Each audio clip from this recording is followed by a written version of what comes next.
o bá jẹ́wọ́ gbogbo àwọn ẹni tẹ̀lé ọ lẹ́yìn tán ti gbẹ̀sẹ̀ lórí ọ̀rọ̀ Muyideen gbogbo wọn àfi tó o bá jẹ́wọ́ fún wọn kó tọrọ àforíjìn lọ́wọ́ o. bàbá. ẹ̀yin èèyàn wa màmá cassette àwọn náà sọ̀rọ̀ nípa ọ̀rọ̀ ilé Muyideen pẹ̀lú ilé bàbá Suebebe kódà wọ́n fi òkú ọ̀rọ̀ ránṣẹ́ sí Pastor Gabriel eléyìí mà tún gbẹnu tán ẹ gbọ́ nǹkan tí màmá cassette sọ.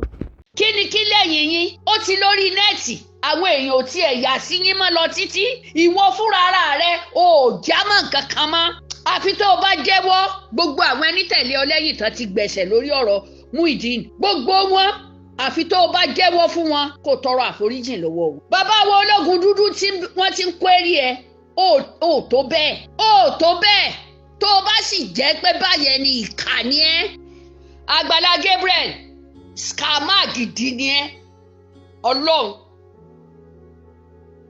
so wọn ò pe orí ẹ mọ́ wọn ò ṣèkan mọ́ kò sẹ́ni tó yà sí ẹ mọ́ Muyideen ni ò tiẹ̀ rí tí ẹ rò ẹ sì jẹ́ ó gbádùn ẹ gbàwẹ̀ ẹlẹ́fẹ́ bá tọmọ yìí jẹ́ ọlọ́run ni ò pa ọlọ́run dẹ̀ ń kó yọ. a gbọ́ pé wọ́n ní Muyideen lọ sí Amẹ́ríkà bí London ni o bí Pakistan ni ọlọ́run lóye gbogbo bí ó wù tí ó bá wà kò ní wádìí ṣe mọ́ lágbára ọlọ́run. Muyideen kì í ṣèyàn lásán tọ́jọ́ ọkù rẹ̀ ò bá sì tí ì pé kò dé kú ìwọ wá fẹ́ sọ̀rọ̀ lórí ọ̀rọ̀ o ní ẹni tẹ́ ẹ lọ mú lábẹ́ gáréèjì to head of you Agbala Gabriel onísọkúsọ ni ọ ìwọ ń bọ́ lọ́hùn argue. báwo nìgbésí ayé tiẹ̀ náà ṣe rí tẹ́lẹ̀ kó tó dàgbàlá Gabriel ṣé nígbà tí wọ́n tọ Kasinati lọ tó lọ rèé bí léèrè pé o fẹ́ máa ṣe irú iṣẹ́ báyìí ṣé kò mọ bó ṣe rí ngbà yẹn ni ó tọ́ ẹ sọ́nà ni nàá. Agbala Gabriel scammer gidi ni ẹ so o ti wá lọ kò tiẹ̀ sẹ́nìkan tó gbórúkọ rẹ mọ́ ó mọ̀ pé gbogbo àwẹ̀ tẹ́ gbà lé Muyideen lórí lọ́la kẹ́ẹ̀kan pa ọmọ yẹn kó mọ̀ tiẹ̀ jẹ́ èèyàn sáyé mọ́ o tún wá lè rántí pé orúkọ rẹ̀ yẹn ni kó o tún fi sọ pé ẹni tá a mú jáde lábẹ́ gádà ìwọ múyàn jáde lábẹ́ gádà ìkànnì ẹ̀ o bẹ̀rẹ̀ sí ní lu àgbàlagbà tí ìṣẹ́gbẹ́ scammer gidi ní Agbala Gabriel so o tún fẹ́ fi orúkọ Muyideen pèrò sọ́kọ̀ wípé tó ẹni tí ó bá gbalé kan wá tún á máa nítò àtúrẹ́ nìkan o eyín rẹ̀ ti já o ẹ mọ́wọ́ eyín wá o ẹ mọ́wọ́ okó wá o ẹ mọ́wọ́ ìyàwó wá o ó wà lórí gbé àwọn ẹni ẹlẹ́ni ẹjọ́ máa dúpù àwọn èèyàn. Agbala Gabriel scammer ni ẹ kò sẹ́ni rí tí ẹ rò mọ́ so ibi tó o lọ tàbí gbogbo àwẹ̀ tó o gbà wọ́n ní o wá repent o wá mọ̀rọ̀ sọ tó o bá dárúkọ Muyideen àwọn èrò ò ní rí ẹ gbọ́n tí bàbá wa ológun dúdú ń sọ sí ẹ gbọ́n tí wọ́n ń sọ òdodo ọ̀rọ̀ ní nàá. Gbogbo àwọn ẹni tó ṣo lérò pé béèyàn bá tálíkà gan-an kò ní sọ̀rọ̀ ẹ̀ ni ṣo lérò pé àwọn ẹbí bàbá Suebebe wọn ò nídìí ilé ni wọ́n nídìí ẹ̀ ò kọ́ sí normal place ni ìwọ náà wo bí tó kọ́lé sí wo bí koríko ṣe bolé mọ́lẹ̀ ṣé wọ́n gbé bẹ́ẹ̀ ń tó bá wù ó fi ṣe ìwé wà lọ́wọ́ Muyideen lóòótọ́ ṣótọrọ òwe lọ́wọ́ ẹni ìwọ náà lóun ló ní ilé kí wàá lábùrọ̀ tún lọ táǹpà sí kò kàn ẹ́ mọ́. àwọn ẹni tí ò bá rí lẹ́gbẹ́ lọ tún wálé mi lọ scam àwọn ẹlòmíì má tún forúkọ Muyideen gòkè mọ́. tí o bá tún perí ọkọ Muyideen tó ló fẹ́ fi gòkè wàláhì bó ṣe gòkè yẹn ló ṣubú. ìwọ ọ̀ka burúkú yìí ṣé bí wòlíì ló pe rẹ̀ ṣé bí wòlíì ló pe rẹ̀ tó bá tiẹ̀ jẹ́ párákùnrin yẹn wọ́n ló lọ lu èbó tàbí wọ́n ti gbé lọ bìkan ni yes kan bá dé ọ̀nà kan á sì ṣí orúkọ Muyideen ló tó fi gòkè ẹni sọ fún ẹ kò sọ fún ẹ dáadáa ni o tún padà lọ pé bó o ní kó o ṣe kó lè bá a jẹ́ Agbala Gabriel, let me tell you something ó pèrè ẹ ní wòlíì iṣẹ́ kí ni wòlíì ń ṣe to head of your wòlíì ẹ gbàwẹ̀ lórí arákùnrin pé kán mọ́ tiẹ̀ rántí ẹ̀ mọ́ títí wọ́n ṣí ṣọ́ọ̀bù fún dánwò kí ló máa dá wa lójú pé ìwọ ìkọlò lọ ba gbogbo nǹkan tán ṣe fún jẹ́ ó ṣe lè tún máa pe rí orúkọ rẹ̀ níbẹ̀ yẹn ìwé ti dọ́wọ́ rẹ̀ kò sí tó kàn ẹ́ mọ́ àwọn ẹni tó ń gbé kiri tó láwọn ẹlòmíín wà ní títì tí wọn ò rí lẹ́sùn kò kàn ẹ́ mọ́ foundation wo ló ṣí ìrànlọ́wọ́ náà ràn wọ́n lọ́wọ́ náà ó sì jẹ́ ó dúró ṣe ó fẹ́ máa fọmọkùnrin yẹn gbowó kiri ni kó máa báyàwó ẹ̀sùn lọ́tún lọ́sì. kádàrá ọmọ yẹn bó ṣe tàn yẹn àwa ti rí tó fẹ́ fi ṣe ní ìpípadà tó padà wáyìí wàláhì àṣírí rí ó tú délẹ̀ ni. bàbá súwé bèbè nìyẹn ṣé bó ti fà lé wọn lọ́wọ́ ó ti fà lé wọn lọ́wọ́ tiwọn ni kò kàn ẹ́ mọ́ ó ṣe lè fogún ológun ó ṣe lè gbé fẹ́ lòmíì lẹ́yìn tẹ́ ẹ bá ti gba lẹ́yìn lọ́wọ́ Muyideen ẹ sì gbàwé lọ́wọ́ ẹ̀ ló bá tán tí ìwé bá ti wà lọ́wọ́ Muyideen àti Súbèbè kò sí tó kàn ẹ́ ẹsẹ̀ rẹ̀ ò tún gbọ́dọ̀ dé mẹ́mọ́ ó mọ iye owó tó ti fi Muyideen pa ni ó mọ iye owó tó fi eyín rẹ̀ lásán ó mọ iye tó fi pa ni ó mọye tó o fi ìgbéyàwó Muyideen pa ni Agbala Gabriel scammer ni ọ wàláhì bó fi owó yẹn kọ́ ṣọ́ọ̀ṣì ẹyẹ ò ní wọbẹ̀ àsìkò yìí gan làwa máa fura sí ẹ ṣọ́ọ̀bù ọmọ yẹn tán fọ́ á fura sí ẹ pé wọ́n ló rán yàn lọ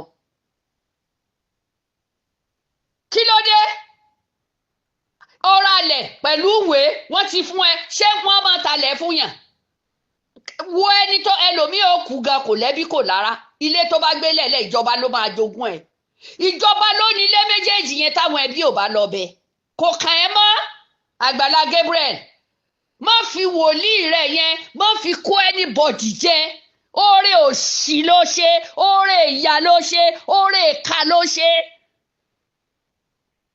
ẹ mọ rú bíríbírí tẹ́ gbà lórí ọmọ yẹn ni lẹ́yìn ìgbà tẹ́ gbàwẹ̀ burúkú lórí ọmọ yẹn sẹ́yìn náà wà the same thing lórí lẹ́ẹ̀tì mọ́ ta ní gbórúkọ yín ẹ̀kọ́ kan lẹ́yìn náà ń jáde ẹ mọ àwọn ẹni ẹlẹ́ni tó jẹ́ pé wọ́n fún ọmọ yẹn ní jíjẹ wọ́n fún ní mímu wọn ò mọ̀ rí ẹ tún padà gbé ọmọ yẹn lọ sí kóòtù abiyamọ dáadáa kan tó wà ní Island woman yẹn kọ́lọ́mbà mi ṣe dáadáa fún un olósanwó lọ́ọ̀yà wọ́n gba bírígìdì owó lọ́wọ́ wúmà yẹn títí ẹjọ́ yẹn fi parí ó kàn dẹjọ́ yẹn nù ni ó ní ẹ fi wọ́n lẹ̀ ó wá tún padà wá ní ìsìn ó láyàláyà láti máa ní ilé yẹn o àwọn ẹni wọ́n sanwó tí wọ́n kó owó yẹn kalẹ̀ lẹ̀ kí gbogbo wọn gbórúkọ wọn kalẹ̀ tíjọba bá ta lé yẹn wá fún wọn lówó yẹn bíjọba ò bá sì ta táwọn oníkan ò bá fi lẹ̀lẹ̀ kò sí tó tiẹ̀ kàn yín mọ́ lórí ilé yẹn tó bá jẹ́ pé lóòótọ́ ni kò sí tó kàn yín mọ́ lórí ilé yẹn scammer ni ẹ orúkọ rẹ ti lọlẹ̀ wọ́n ní o wá tó pe Muyideen pẹ̀lú ògo Ọlọ́run ògo Muyideen ò tún bọ́ sí ẹ lọ́wọ́ mọ́ wàá mọ̀ kàbùkù lé lórí ni Agbala Gabriel jẹ́ ká sinmi lórí ọ̀rọ̀ Muyideen àti bàbá Suebebe jẹ́ ká sinmi lórí ọ̀rọ̀ wọn kí ló dé ńgbà tó bá mọ̀ pé ibi tó ralẹ̀ sí kì í ṣe tiẹ̀ ó ti ralẹ̀ olówó lówó tó fi ralẹ̀ fún wọn ó mọ iye owó tó ti pa lórí àwọn méjèèjì ni ó mọ ṣọ́ọ̀ṣì tó lọ gbé kalẹ̀ ni Agbala Gabriel tó bá fẹ́ jèrè ṣọ́ọ̀ṣì tiẹ̀ náà fi àwọn ẹni méjèèjì sílẹ̀ ìwọ ọ̀ka olóore kàmíláyà olóore jàtijàti àwọn èèyàn rẹ tí wọ́n ń tẹ̀lé ẹlẹ́yìn ní táìmù yẹn ó ti bẹ́ẹ̀ sọ wọ́n déyàn yẹ̀yẹ́ lọ́wọ́ àwọn èèyàn náà. Kí ló kàn ẹ́? Lọ sínú bíbélì àti kùránì ìpè tá a bá fún yàn tó sì ti kúrò lọ́wọ́ rẹ, ṣé wọ́n mú ẹ ń túláàsì pé kò fìwé lẹ̀ ni? Ńgbà tó dá odidi àgbàlagbà dùbúlẹ̀ ẹ̀nà bí ejò àjẹ́, bàbá Suebebe tó kú, àwọn ẹbí rẹ̀ ẹ̀rù ń bà wọ́n àti ta ló fẹ́ gbébẹ̀ yẹn lọ wọnú oko yẹn. Àtijọ́ tẹ́yìn ò ti sí ń bẹ̀ tí wọn ò ti ṣe nǹkan kan bẹ̀, ó yẹ ẹ lọ wo bíbẹ̀ yẹn ṣe bóko ṣe dàgbà síbẹ̀ yẹn. Ta ló fẹ́ wá bẹ̀ títí tẹ́ fi yanjú àwọn èèyàn yìí tán pátápátá níbẹ̀ yẹn, tẹ́ fi wọ́n bọ ṣọ́ọ̀ṣì kiri lẹ́lẹ̀. Àwọn ẹni sì ń tẹ̀lé yín ò lójú inú, wọn ò mọ nǹkan tẹ́ ẹ lè ṣe. Oore wọn sọ pé ẹ ṣe, àwa ti sọ fún yín pé oore tí wọ́n ṣe yẹn ò dáa. A kì í ṣalára amóore jẹ. Ẹ jẹ́ ká tún wo ọ̀rọ̀ yẹn nídàkejì náà. Tá àfáà pásítọ̀ tó bá ń wo kinní kan tó bá rú lójú yóò tún wò míì ni. Agbala Gabriel, you are a scammer. Pásítọ̀ ló pera rẹ̀. Irú agbára tó ní lórí àwọn méjèèjì, òróró tó ló ń gbé lọ sí London, ṣé o mọ̀ pé orí nẹ́ẹ̀tì lásán náà ti fariwo ẹ̀ta tó ò lè wọlé mọ́? Lọ ṣọ́ra ẹ lọ́tẹ̀ yìí. Tó o bá mọ̀ ìporúkọ Muyideen olóògbé ẹ sókè, ẹ ní fòró ẹ̀mí ọmọ ọlọ́mọ yẹn tó bẹ́ẹ̀. Ẹ ní fòró ẹ̀mí ọmọ ọlọ́mọ yẹn tó bẹ́ẹ̀. Àìmọye èèyàn tí ń tọrọ àforíjì lórí ọ̀rọ̀ Muyideen tí wọ́n ṣe bí bóyá lóòótọ́ ló ń ṣe. Scammer ni ẹ́ Agbala Gabriel, gbogbo ẹnu ni mo fi sọ scammer ni ẹ́. Ta ló ń gbọ́ ẹ mọ́? O tún wá ń sọ fọ́lọ́hun, shame of you sef. Ẹni tẹ́ ẹ lọ he lábẹ́ gádà, ṣọ́pì ọ ni ó mọ bó ṣe tàn wọnú mọ́tò ni. Fídíò sì wà lẹ́ abẹ́ kó jáde. Fídíò wà lẹ́, ó yá wo gbogbo ẹ̀yin tẹ́ ṣìkìtì mọ́ ọmọkùnrin. Kí ni kí lẹ́yìn yín? Ó ti lórí nẹ́ẹ̀tì, àwọn èèyàn ò tiẹ̀ yà sí yín mọ́ lọ títí. Ìwọ fúnra ara rẹ ò jámọ́ nǹkan kan mọ́. Àfi tó o bá jẹ́wọ́, gbogbo àwọn ẹni tẹ̀lé ọ lẹ́yìn tán ti gbẹ̀sẹ̀ lórí ọ̀rọ̀ Muyideen. Gbogbo wọn, àfi tó o bá jẹ́wọ́ fún wọn kó tọrọ àforíjìn lọ́wọ́ wọn. Bàbá wo ológun dúdú tí wọ́n ti ń kwérí ẹ, ó tó bẹ́ẹ̀. Ó tó bẹ́ẹ̀. Tó o bá sì jẹ́ pé báyẹn ni ìkà ni ẹ́, ṣó béèrè lé lọ́wọ́ ẹ ni? Kò béèrè lé lọ́wọ́ ẹ. Àwọn ẹbí Suebebe gan ò béèrè lé lọ́wọ́ ẹ. Kí ló dé? Ṣé ẹ sin Suebebe sínú bẹ̀ yẹn ni? Ṣé bẹ̀ yẹn lẹ sin sí? Tó bá jẹ́ pé lé ẹ̀ lóòótọ́ ni, ṣé bẹ̀ yẹn lẹ sin sí? Irú scammer tẹ́ ń ṣe kiri, irú èyí tí dọ́kàsì náà ṣe fún ṣàríyú ẹnu ìṣó nìyẹn. Tí yẹn kọ̀ tí ò mọ yọjú, kò sí tó wà lábẹ́ ẹ̀ ni. Ẹ lọ ṣọ́ra yín. Ọ̀rọ̀ wà tá a lè sọ sí yín náà. A kàn wú ẹran ní Agbala Gabriel. You are a scammer. You are a scammer. Ò sínú pásítọ̀ gidi.